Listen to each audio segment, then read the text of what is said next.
even back in Soviet times. Coal mining enterprises were barbarically destroying the land that is home to two indigenous peoples, the shores of Kuzbas and the Aleuts of the Belovsky district. Life for these two indigenous groups is now very sad. This is a sad story. People are leaving the region. And who is left? The indigenous people who continue to live on their territory, on lands that have already been destroyed. These people who have always lived and will always live on this territory now find themselves in the middle of a lunar-type landscape where fishing is no longer possible.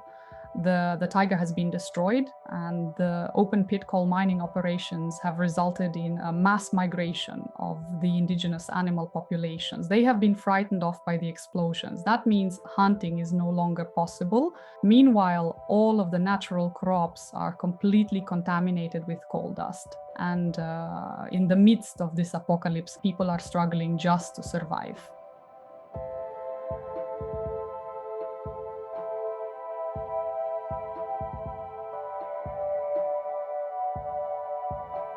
Indigenous peoples perceive their environment differently. They don't regard it as a resource, but as an integral part of their lives. For them, the land, the forests, the lakes and rivers, and the creatures that inhabit them are more like partners than resources in the conventional sense.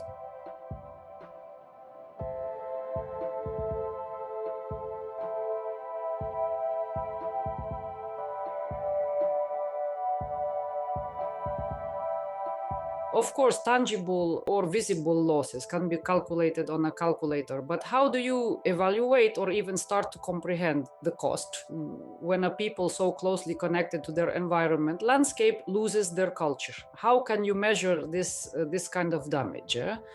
How do you evaluate what is a crime against humanity when the entire world of a group of people simply vanishes? These are things that simply cannot be calculated on a calculator.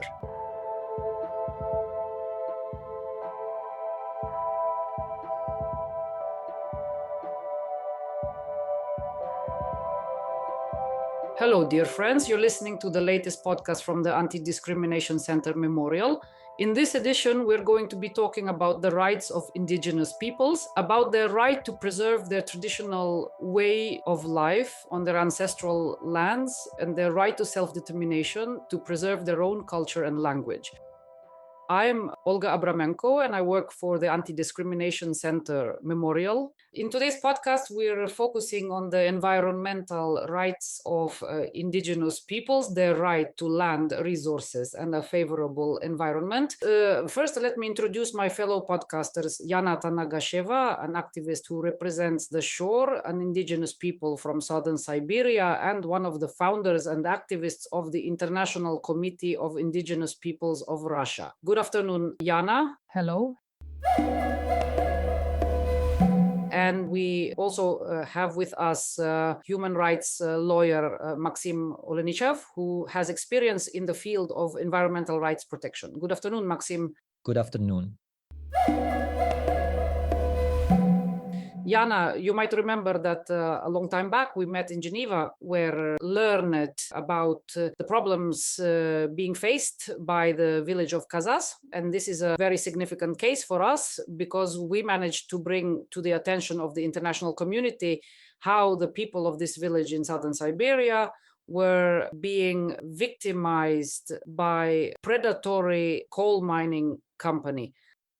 That's right, Olga. That was almost 10 years ago. But the Kazas case goes back much further than that, much earlier than 2012.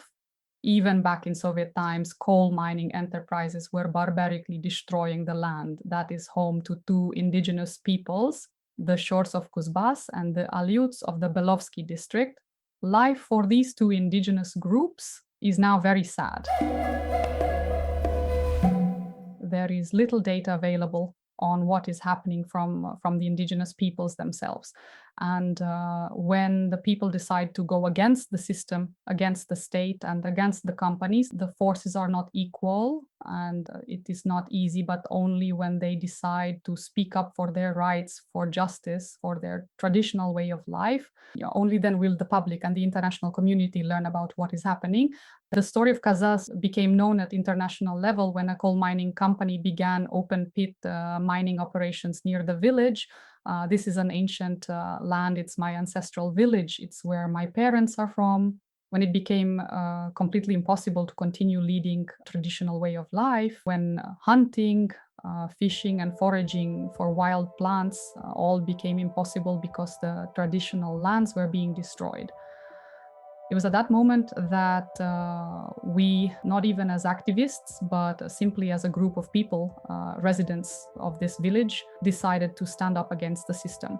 That's probably when the story gained recognition as a powerful and painful example of the harsh Russian realities.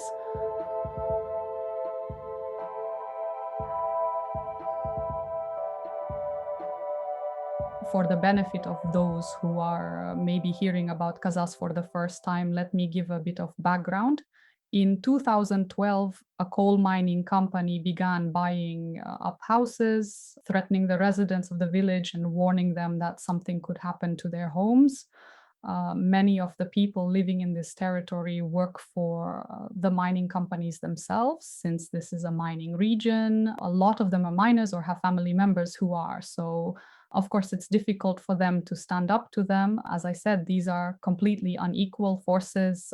Many of the shore people in the village sold their houses for next to nothing. Almost all the houses were sold to the coal mining company, with the exception of just 5, whose owners refused. They demanded free access to their land, free access to the village, to the cemetery where their ancestors are buried. That's when the conflict began, back in 2012, and it continues to this day. It has been a bitter experience. Now, we went to the UN and received concluding observations from the Committee on the Elimination of Racial Discrimination.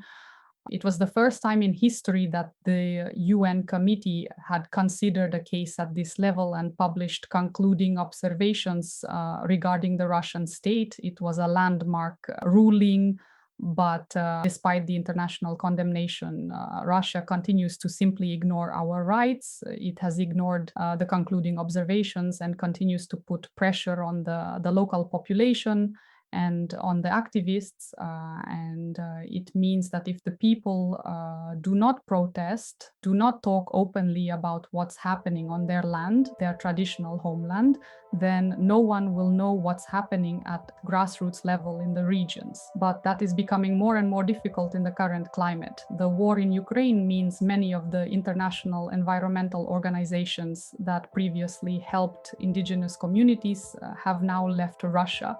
So the indigenous peoples of the north of Siberia and in the Far East have basically been left to fend for themselves against this machine and are having to take on the system alone.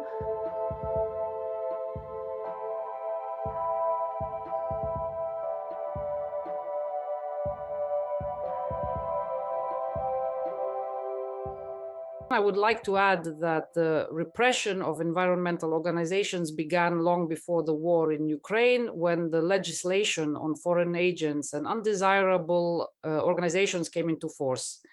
This had serious negative consequences for the environmental organizations that were associated with the agenda of the indigenous peoples and their traditional homelands. Jana, do you think the sanctions that the international community is applying against Russian companies because of the war have resulted in any improvement in terms of environmental rights? Of course not. The situation in Russia is only getting worse. As I already said, the international organizations that helped indigenous communities have left Russia. Now indigenous peoples are dealing with this injustice alone. And the sanctions have definitely made the situation worse. We see this in my region. The coal mining is focused on the export market, but now they are looking to the east, to China and India. And we, as Indigenous people and as environmental activists, have been saying for many years that we can't focus only on coal in our region. As we discussed yesterday, we need to develop an alternative economy. This needs to be the focus of all the demonstrations and protests. We cannot invest everything in coal. At some point, it will no longer be needed. As a dirty fuel, the world will not need it.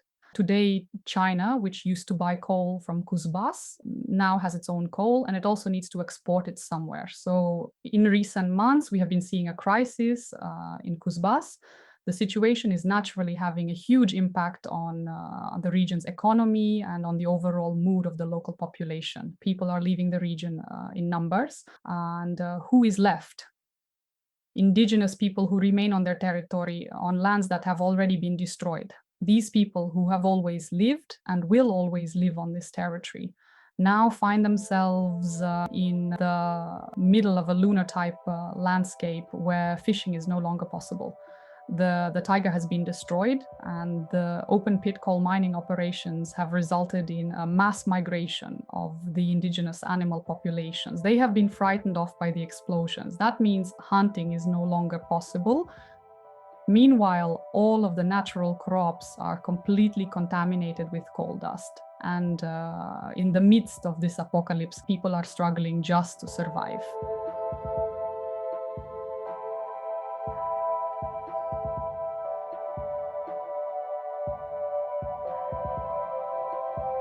We are currently seeing the state is tightening restrictions and intensifying repressive measures, tightening the screw so that Indigenous activists do not, as they say, air their dirty linen in public. When we spoke at the UN, they told us, why do you air your dirty linen in public?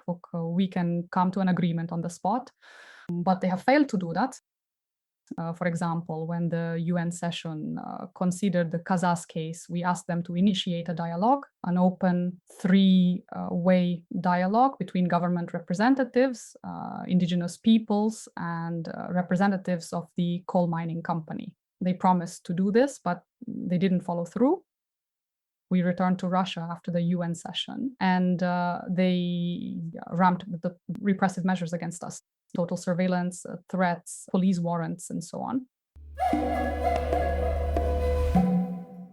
When we were warned that a range of criminal and administrative charges would be brought against us, the repressive actions have been intensifying since the beginning of the war.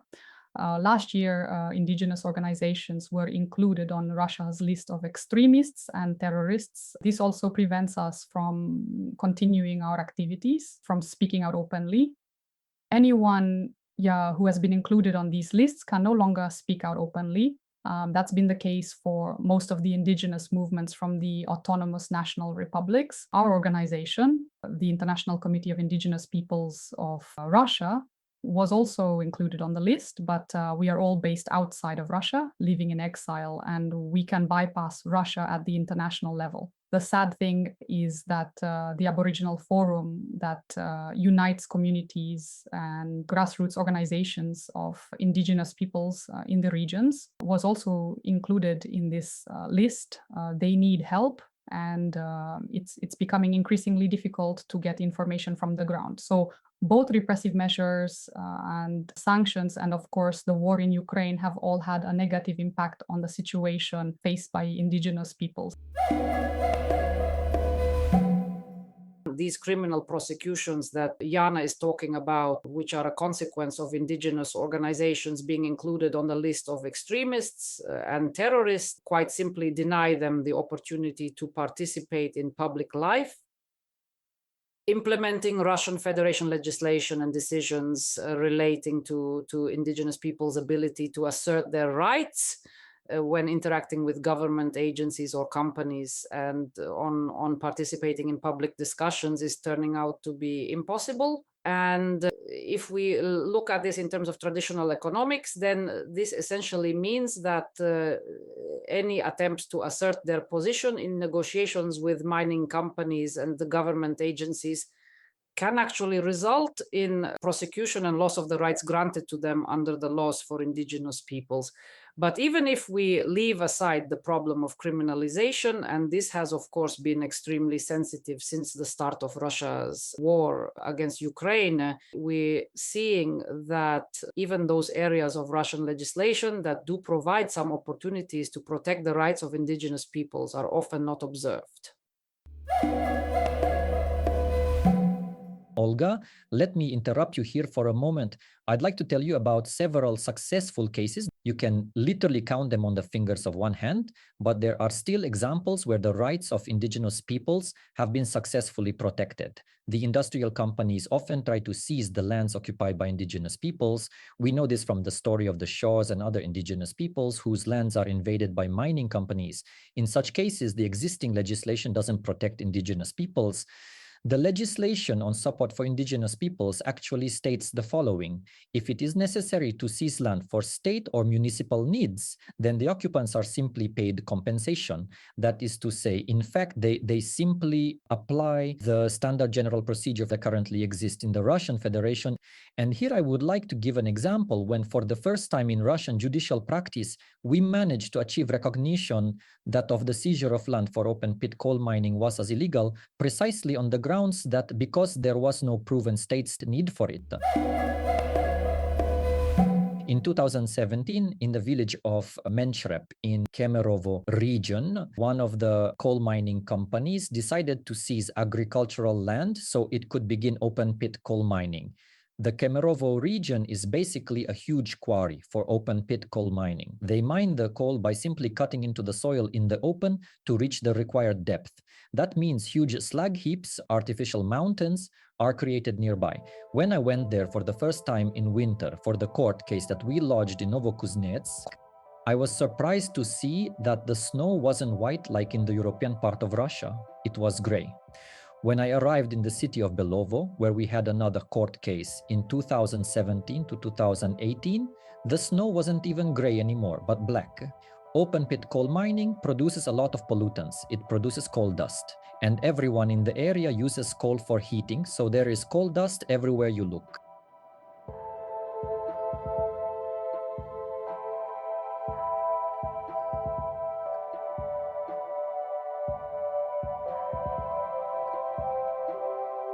The residents opposed the mining company's plans to seize their land. Their entire way of life was under threat. The mining company threatened to destroy the infrastructure of the village and the surrounding area. The company said, look, we will destroy the agricultural land and begin open pit mining. We want to seize it from you because it's needed by the state, like the dozens of other quarries in the area.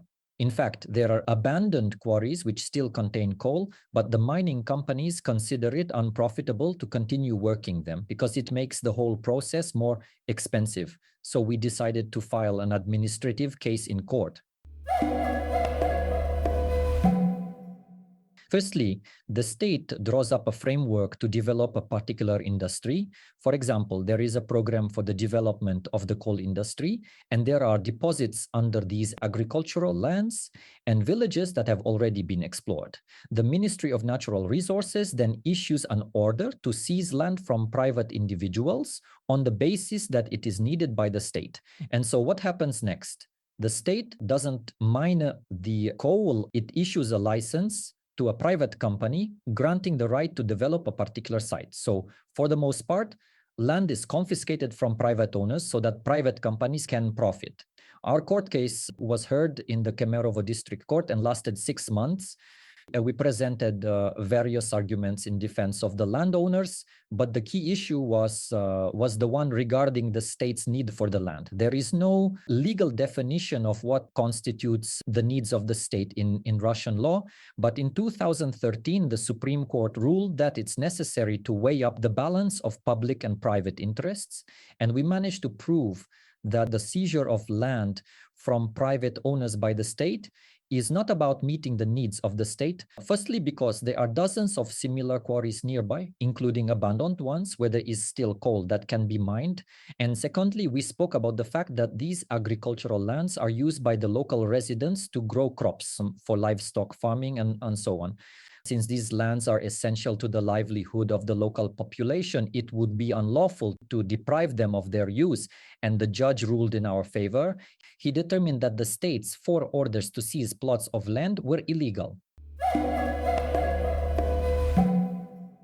But the mining company, which had lost its source of profit, duly appealed to the Kemerovo Regional Court, which duly overturned the decision. But meanwhile, the local residents got organized. They did everything possible. They wrote to everyone you can imagine. They staged rallies. They organized roadblocks, the whole works. And because we took the case to court and because the local residents refused to give up, we got the result we hoped for. Rosnedra eventually revoked the company's license, and now these lands are protected. Now, of course, since the start of the war, the situation has changed because the Russian authorities refuse to accept alternative points of view. One of the consequences of this has been the inclusion of many indigenous organizations on the list of terrorist organizations. The state is becoming increasingly centralized and intolerant of any alternative points of view. The state decides, and that is final. I think here it's important to mention other cases that took place at the time of Russia's full-scale invasion of Ukraine in 2021 and 2023. For example, there were the protests in Bashkortostan in defense of Mount Kushtau. This produced a typical clash between different cultural models. On the one hand, there is the model of interaction with the environment of the indigenous people of Bashkortostan. For them, the mountain consists of 4 entities, which represent the 4 legs of the Bashkir people, and if they are destroyed, then the identity of the Bashkir people will disappear. And on the other hand, you have the Russian authorities who saw it as just another mountain, a source of raw material to be developed for the Bashkir Soda Company. This was the position of both the regional and federal authorities. And so, of course, the people came out in protest because when the mountain itself represents something of such special spiritual significance to the people, they are going to mobilize and protest. A part of their identity was being threatened, and in the end, the authorities backed down. But in this case, they also used the law to win their battle. In 2019, Bashkir Soda Company was given a license to develop minerals. That led to large protests. In 2020, the regional authorities declared the mountain a natural monument of regional significance. But the Bashkir Soda Company said that this wouldn't prevent them going ahead. We will continue to cut down the nearby forest and destroy this mountain, they said. And then the various organizations representing the Bashkir people joined forces, they united and filed a lawsuit in the arbitration court. And the court eventually banned the Bashkir Soda Company from carrying out mineral development activities. It based its decision on the fact that the regional authorities had declared the mountain a natural monument and that the development project contravened the legislation on specially protected natural areas. A third example is Kazas, where there were also plans to develop minerals and where the interests of indigenous peoples were completely disregarded. When the court of first instance rejected their lawsuit for the protection of the environment, those who went to court refused to lose heart. Instead, they filed an appeal, and the appeal court reversed the original decision. The cassation body then upheld the appeal court's ruling, but there was no actual reference to the interest of indigenous peoples. The focus was on the fact that the planning documents didn't provide for the development of agricultural lands. So practical experience shows that in all these ultimately successful cases, the legislation on indigenous peoples was not actually applied. Unfortunately, Russian courts do not accept these arguments. And on the other hand, our legislation is quite complicated and underdeveloped in this area. So we have to look for other ways to protect our own interests, either environmental legislation or urban planning legislation, neither of which have any direct relation to indigenous peoples.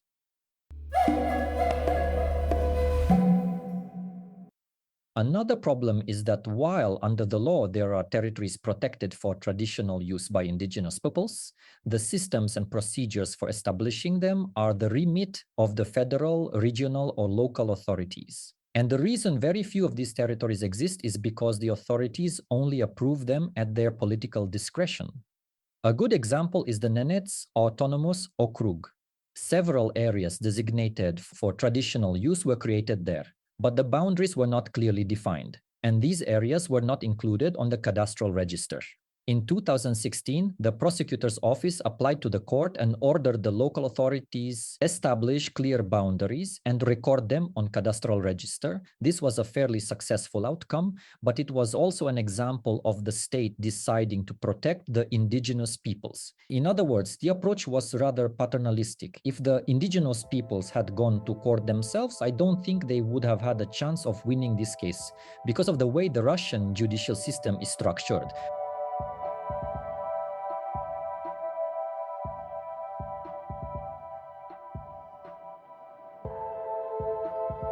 More recently, in 2023, when several organizations went to court with a demand to consider their appeal for the creation of a specially protected natural area, the court came up with an argument not to protect the rights of indigenous peoples. Now, it basically said, yes, you submitted an appeal and you have the right by law to initiate the organization of this specially protected natural area, but the procedure for this process has not yet been established at federal level. So until the authorities refuse to organize this area, your rights have not been violated. Wait until the zone has been organized.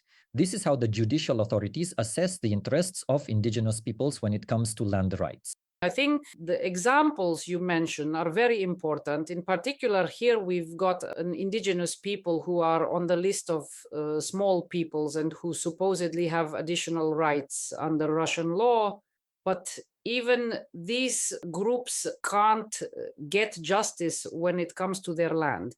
And what about those peoples who number more than 50,000 people, for whom this special legislation doesn't apply at all?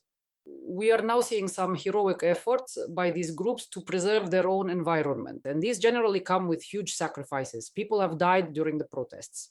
And activists in Bashkortostan are now being subjected to a raft of repressive measures. Many have been forced to emigrate.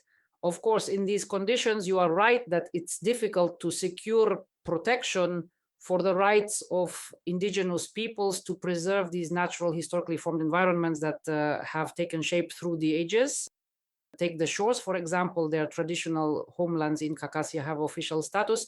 But even so, if a gold mining company comes along and it already has license to work these territories, what happens? In the age of modern communications, it's easy to imagine there will be some kind of public meeting where the locals meet with the gold miners who say, look, we're already here anyway, so if you agree, we'll give you some compensation, maybe we'll build a road, or maybe we'll build a village club, or pay for some other improvements for you. In other words, they will try to persuade the local residents to hand over their land, having already secured a gold mining license. They are basically violating every procedure, even the ones provided for under Russian law. That's absolutely right, Olga. Your last example shows it's important to remember about free, prior informed consent, which is enshrined in the Declaration on the Rights of Indigenous Peoples. The state claims that if it has already issued licenses to industrial enterprises, then this prior consent has already been received. In fact, the indigenous people have the right to decide whether or not to consent to mining on their territory before a project commences and before the license is issued. And this means that prior consent must be given freely, without pressure, without threats, and above all, without bribery. The state often uses a variety of ways to bribe the indigenous population, sponsors festivals, costumes, what they try to do with my people. But prior means that consent must be given before any project begins. Informed means that the indigenous people must receive comprehensive and understandable information about what will be mined, where and when, and also what the consequences will be for their lives, for the people and for the environment. And any consent must be given voluntarily by the whole community and must respect their right to self-government in their territory if it exists. Unfortunately, we shores have no self-government. One more point, Yana. Evaluations of how much a piece of land plot is worth are usually carried out by companies affiliated with the mining company. Anyone who built a house but did not register it as a piece of real estate is awarded a ridiculously small amount of compensation, 100 to 150,000 rubles per head, and in for some cases as low as 50,000. They can't buy anything for this money in the neighboring village. This is ridiculous. But when big business arrives on the land of indigenous peoples, the playing field isn't a level one. A large company can afford to hire surveyors that will produce reports that will be more beneficial to them than to those whose land is being confiscated. So then comes the court battle. One case is brought by the industrial company itself, another by an individual person who will have to pay for survey at his own expense, and that can cost 100,000 or 150,000 rubles. The court will commission its own evaluation, and so we get a battle between the various appraisals, which may not produce a great result. This is the first point. The second is that although Russian legislation cites the need to compensate the indigenous people for damage caused by industrial activities, in practice, the amounts paid out are fairly laughable. Not long ago in the Nenets Autonomous Okrug, the lands of a tribal community of 26 people were flooded with oil. The manufacturing company paid out 6 million rubles. That equated to a pretty derisory amount per person, something like 150,000. This in no way covers the damage to the environment and to the indigenous people's traditional way of life. And here we see the complete absence of any methods for fully calculating all aspects of the damage. Generally, certain direct losses are taken into account, but they don't take into account the fact that it will take a long time to restore the environment.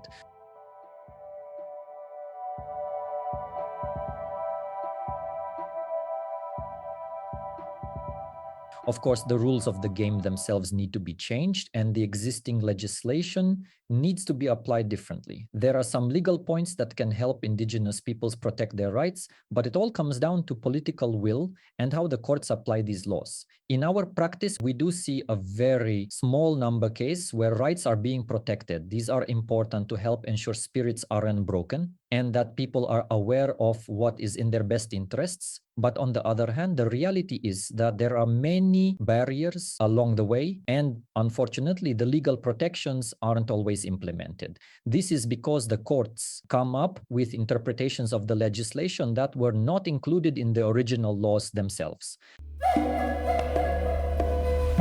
Thank you, Maxim. It's very important to mention these positive examples. Another similar case actually concerns my own husband, but it set a precedent for other shore community representatives.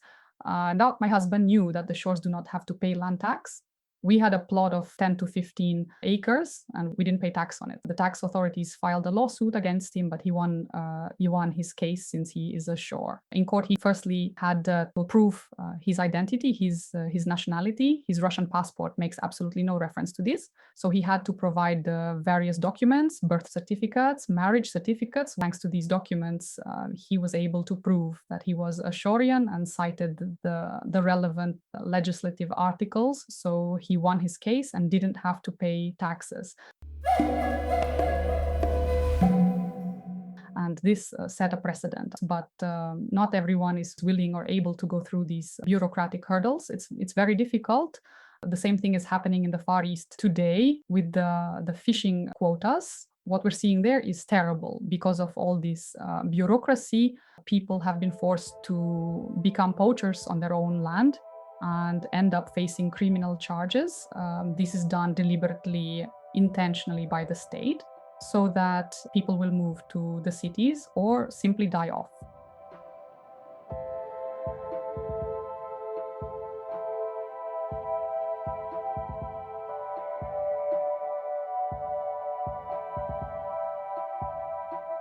I would also like to add that, of course, tangible or visible losses can be calculated on a calculator. But how do you evaluate or even start to comprehend the cost when a people so closely connected to their environment landscape loses their culture? How can you measure this kind of damage? How do you evaluate what is a crime against humanity when the entire world of a group of people simply vanishes? These are things that simply cannot be calculated. Dear friends, I'd like to thank you for today's discussion. In conclusion, I want to say that despite the repressions, despite the terrible situation in Russia, and the fact that it is waging a criminal war against Ukraine, where indigenous peoples are among those being killed, despite all this, we must carry on with our human rights work and use whatever international instruments and mechanisms for protecting the rights of indigenous peoples that we still have available to us. The views of independent indigenous activists, even if they are now being forced to leave, are being heard at the international level.